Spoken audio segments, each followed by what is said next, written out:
नमस्कार दोस्तों, इस वीडियो में हम भारत में मोटर व्हीकल एक्ट के तहत विभिन्न तरह की गाड़ियों के लिए विभिन्न तरह के जो परमिट सरकार के द्वारा इश्यू किए जाते हैं उसके बारे में एक जानकारी आपको देंगे। विभिन्न तरह की गाड़ियों के लिए विभिन्न तरह के परमिट मोटर व्हीकल एक्ट के तहत दिए जाते हैं। अथॉरिटी, ट्रांसपोर्ट अथॉरिटी वो प्रोवाइड करती है। जैसे कोई सामान लाने ले जाने के लिए गुड्स कैरियर्स परमिट जो होते हैं वो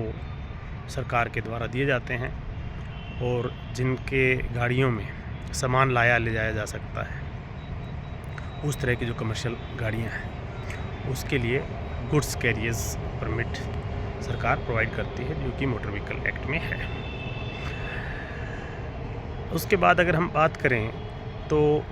स्टेज कैरियर्स परमिट होते हैं। जैसे बसेस होते हैं, यानी कि जहाँ सवारी गाड़ियाँ जो होती हैं उसमें, जैसे मान लीजिए कि दिल्ली से चंडीगढ़ तक की बस है और जिसमें पानीपत में कोई उतर गया, करनाल में कोई चढ़ गया, कुरुक्षेत्र में कोई उतर गया, उस तरह से जो सवारियाँ लेते हुए चलती है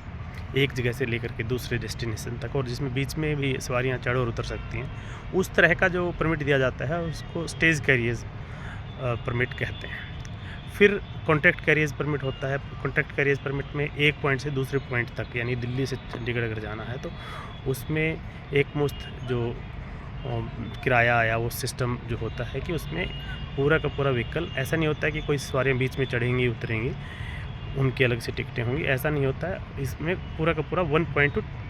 2nd पॉइंट तक जो यात्राएं होती हैं उसके लिए आप कॉन्ट्रैक्ट करते हैं, वो कॉन्ट्रैक्ट कैरियर्स परमिट कहलाता है। इसके अलावा अगर बात की जाए तो कुछ स्पेशल जैसे ओकेजन्स होते हैं, जैसे कोई फेयर लगता है, कोई पिलग्रिमेज है, यानी कोई धार्मिक यात्रा पे जाना है, ऐसी कोई परिस्थितियाँ बनती है तो उसके लिए स्पेशल परमिट जो है अथॉरिटीज़ के द्वारा इशू किए जाते हैं। कुछ टेम्परेरी जो परमिट भी जो गुड्स या सवारी जो होती हैं उनको लाने ले जाने के लिए कुछ टेम्परेरी परमिट भी अथॉरिटीज़ के द्वारा दिए जाते हैं, वो भी मोटर व्हीकल एक्ट में हैं। जैसे एजुकेशनल इंस्टीट्यूट्स होते हैं उसमें बच्चों को लाने ले जाने के लिए, या कंपनियों में जैसे गाड़ियाँ उनके एम्प्लॉयज़ को लाने ले जाने के लिए जो परमिट दिए जाते हैं, जो गाड़ियाँ यूज़ होती हैं उनके लिए स्पेशल परमिट होते हैं, तो वो एजुकेशनल इंस्टीट्यूट्स के लिए भी परमिट दिया जाता है। वो भी एक तरह का परमिट है और वो मोटर व्हीकल एक्ट में दिया गया है। इसके अलावा जैसे टूरिस्ट जो गाड़ियाँ होती हैं उनके लिए भी परमिट मिलता है और वो भी मोटर व्हीकल एक्ट में है।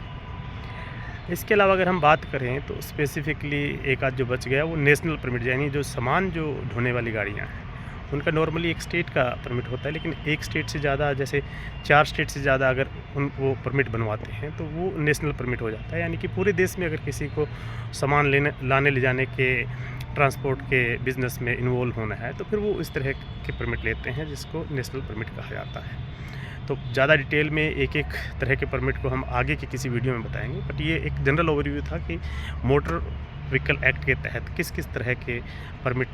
इशू किए जाते हैं और मोटर व्हीकल एक्ट में किन किन परमिट के प्रावधान हैं। नमस्कार, धन्यवाद।